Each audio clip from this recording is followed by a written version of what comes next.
little boy was standing on the sidewalk one day when a police cruiser pulled up beside him. He looked over in the car, and in the back, behind this kind of cage-looking thing, was a gorgeous German Shepherd. So the officer got out of the car, and the little boy walked up to him, and he said, "Mister, are you a cop?" And the officer said, "Yes, son, I'm a cop." And he said, "Well, mister, can I ask you something?" And the policeman said, "Yes, son, you can ask me anything." And he bent down and he looked in the back of the car and he said, "Okay, tell me, Mr. Policeman, what in the world did he do?" There was a little 5-year-old girl who normally was in kindergarten when her grandmother made her daily trips to deliver food for Meals on Wheels. But there was a day off from school. And so the grandmother decided she would pick her granddaughter up and take her with her to see what it's like to deliver food to people who really don't even have the basics or can't fix food on their own because of their age or their health problems. And so she went by and she picked up her granddaughter, and they proceeded to drive the route and put out the containers that had the meal for the day in it.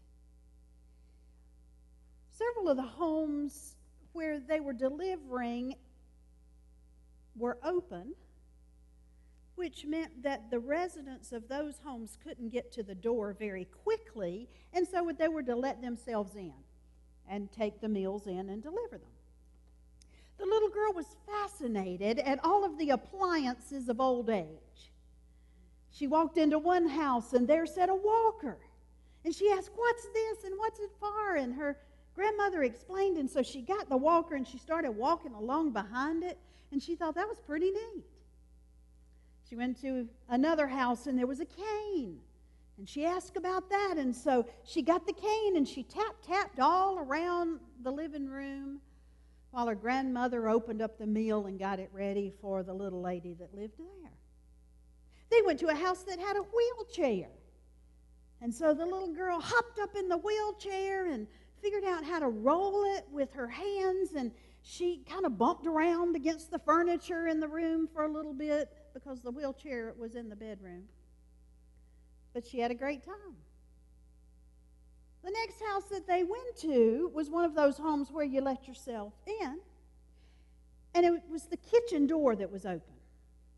And so grandmother got the food out to deliver to this little old man, and she opened the kitchen door and she told her granddaughter to come on with her, and as they walked past the counter, the little granddaughter looked up, and there on the counter right beside the sink was a glass jar with a set of teeth in it.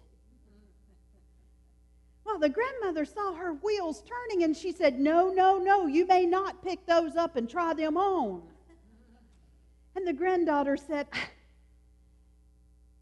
"Grandmother, I'm not that crazy."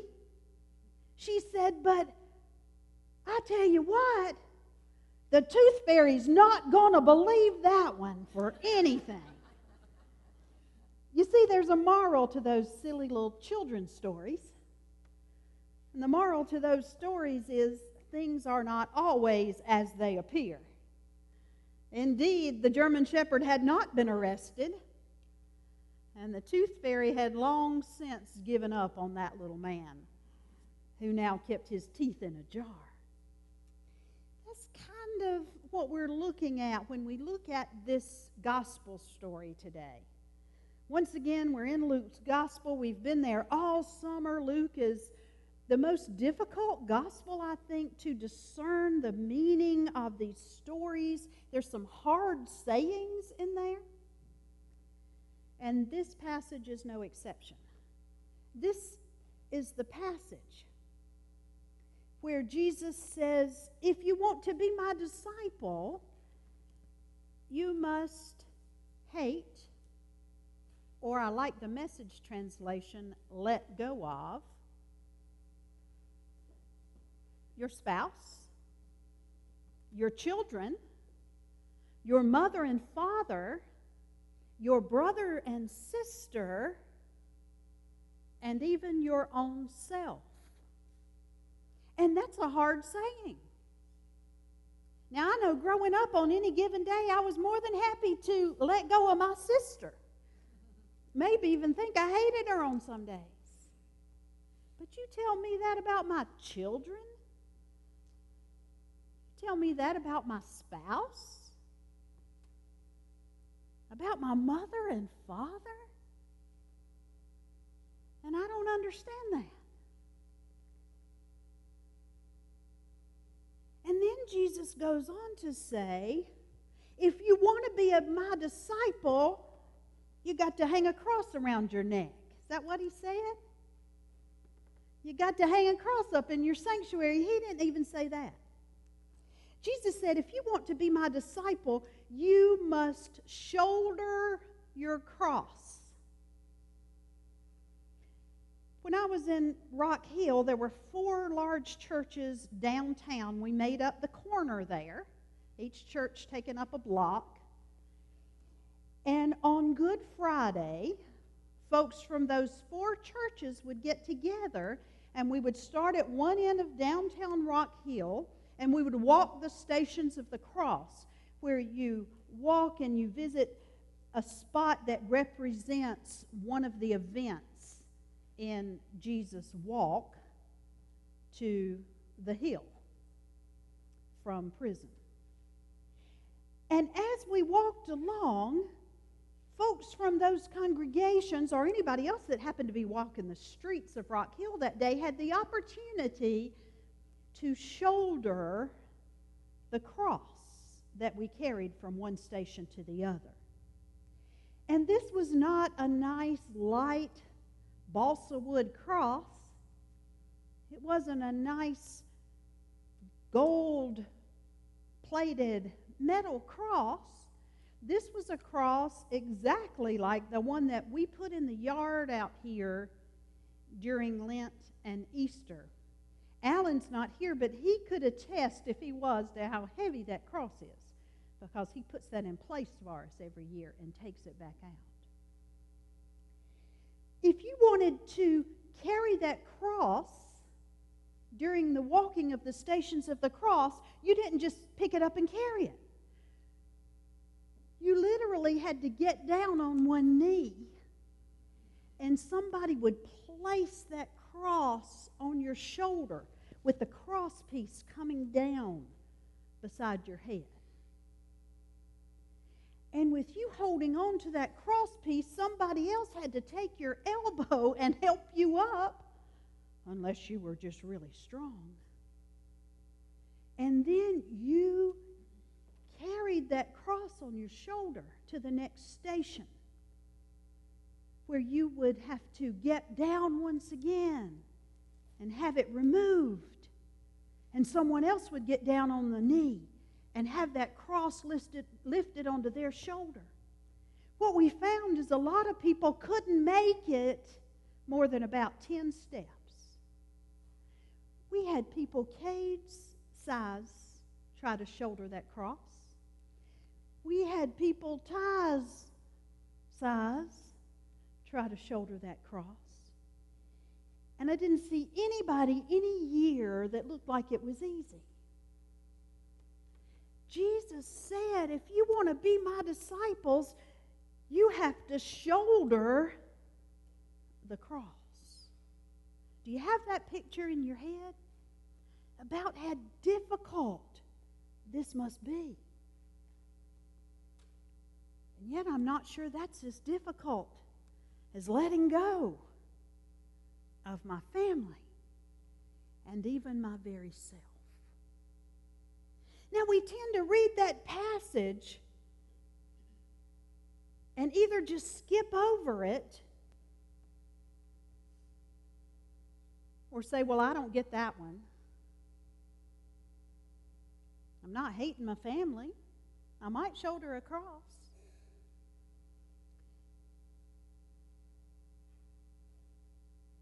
But there's a moral to these stories that Jesus tells too. You see, if you read that passage carefully, it begins with the words, large crowds were following Jesus.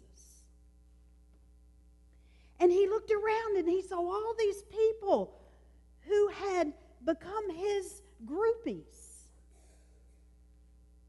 Jesus had been healing people, feeding people, casting out demons, doing all manner of extraordinary things, and people wanted to be a part of that. He was popular, and people wanted to be a part of that. But Jesus knew that the good times wouldn't last, that one day he would be shouldering the cross and literally walking the stations on the way to his own death.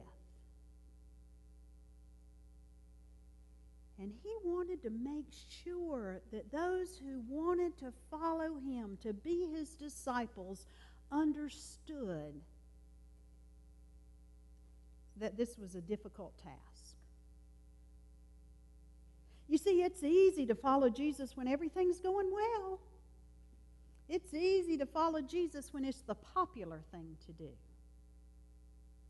But it's a whole lot harder when your world falls apart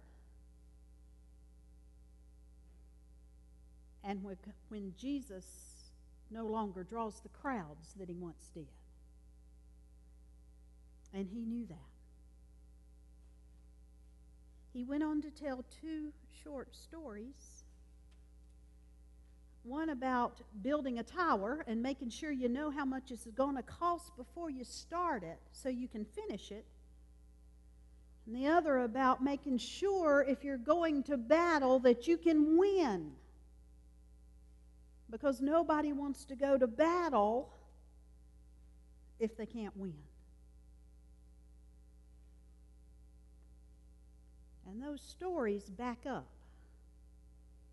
what he says about being his disciple. Between here and Lexington, on the right-hand side of the road, past Buddy Taylor's Produce, y'all are with me? There is a supposed to be Mexican restaurant that has been being built for at least 2 years. First, we saw just the framework go up, and then everything stopped. And months later, some walls went up, and then everything stopped.